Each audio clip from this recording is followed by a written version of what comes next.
آج کا عنوان ہے بدگمانی کے مضر اثرات۔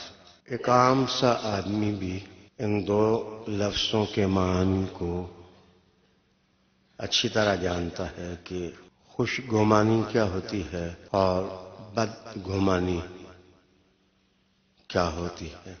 خوش گمانی کو قرآن حکیم نے اچھا سمجھا ہے، بہتر جانا ہے، اور بدگمانی کو قرآن حکیم نے اچھا نہیں سمجھا، تباہ کن سمجھا ہے۔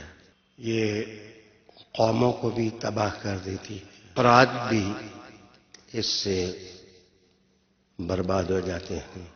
خوشگمانی کا حوالہ سورہ نور ہے کہ جس وقت ام المومنین عائشہ صدیقہ رضی اللہ تعالی عنہا پر الزام تراشیاں ہوئیں اور لوگ بدگمانی میں مبتلا ہوئے تو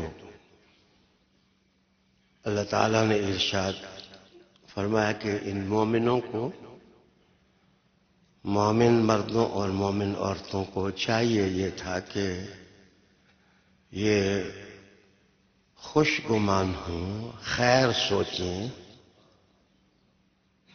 یہ کیوں الٹے جانب نکل گئے؟ قرآن مجید نے گرفت کی اور سورہ حجرات میں جو آیہ کریمہ پڑھی گئی اس میں بدگمانی کی مذمت ہوئی۔ گویا خوش گمانی مومن کا سرمایہ ہے اور بدگمانی تباہی کی علامت ہے، بربادی کی علامت ہے۔ آئیے میں عرض کروں کہ انگریزی زبان میں بدگمانی کے لیے لفظ استعمال ہوتا ہے سائنسزم۔ یہ بدگمانی کے لیے ٹرم انگریزی میں یوز ہوتی ہے، ویسے مسچیویسنس اور ڈسٹرسٹفل، نیگیٹو، منفی انداز فکر، یہ سب بدگمانی ہی کی مختلف صورتیں ہیں جن کی مذمت ہر اچھا معاشرہ کرتا ہے، ہر اچھی سوسائٹی اس کی مذمت کرتی ہے۔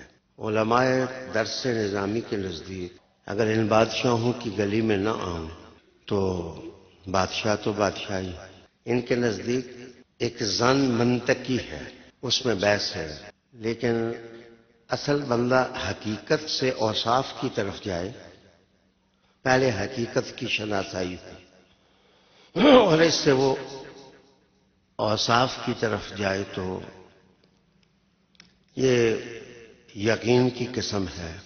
اور اگر انسان علامت دیکھے کسی چیز کی تو علامت کو دیکھ کے وہ حقیقت کی طرف جائے یا وہ بدی، برائی، گندی سوچ کی طرف جائے، تو اگر حقیقت کی طرف نکل جائے تو یہ خوش گمانی ہے، اور اگر برائی کی طرف نکل جائے تو یہ بدگمانی ہے۔ معاملہ اس سے کمزور ہو جائے تو اس کو علماء وہم کہتے ہیں۔ بندہ جو ہے وہ وہم میں مبتلا ہوتا ہے۔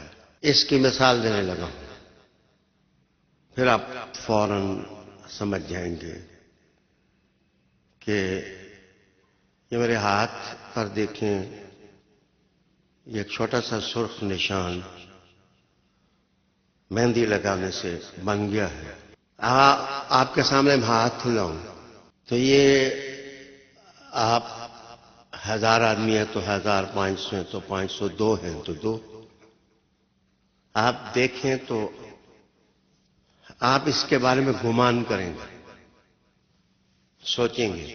ایک ذہن یہ ہوگا کہ یہ مہندی کا نشان ہے، یہ شاہ صاحب نے داڑھی پر مہندی لگائی ہوگی، اپنے ہاتھ سے لگائی ہوگی یا ہاتھ لگ گیا ہوگا تو یہ نشان بن گیا۔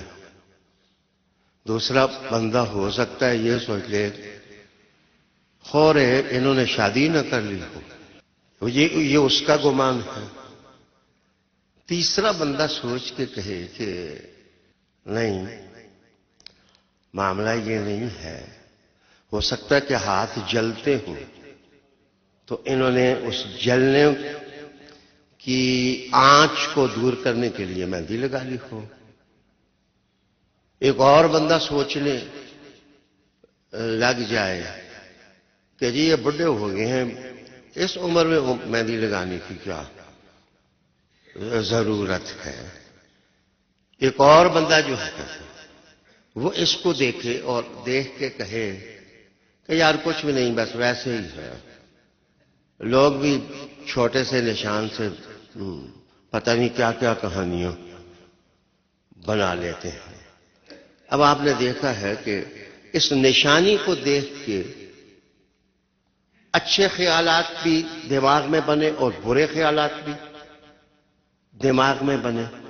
اگر کسی نشان کو دیکھ کر دماغ میں اچھا خیال آ جائے تو یہ خوش گمانی ہے، اور اگر خیال برا آ جائے، کسی کی شخصیت کو توڑے، پرسنالٹی بریکنگ کرے، منفی جانب نکل جائے، نیگیٹو ہو جائے، تو اس کو کہتے ہیں یہ بدگمانی ہے، یہ بدگمانی ہے.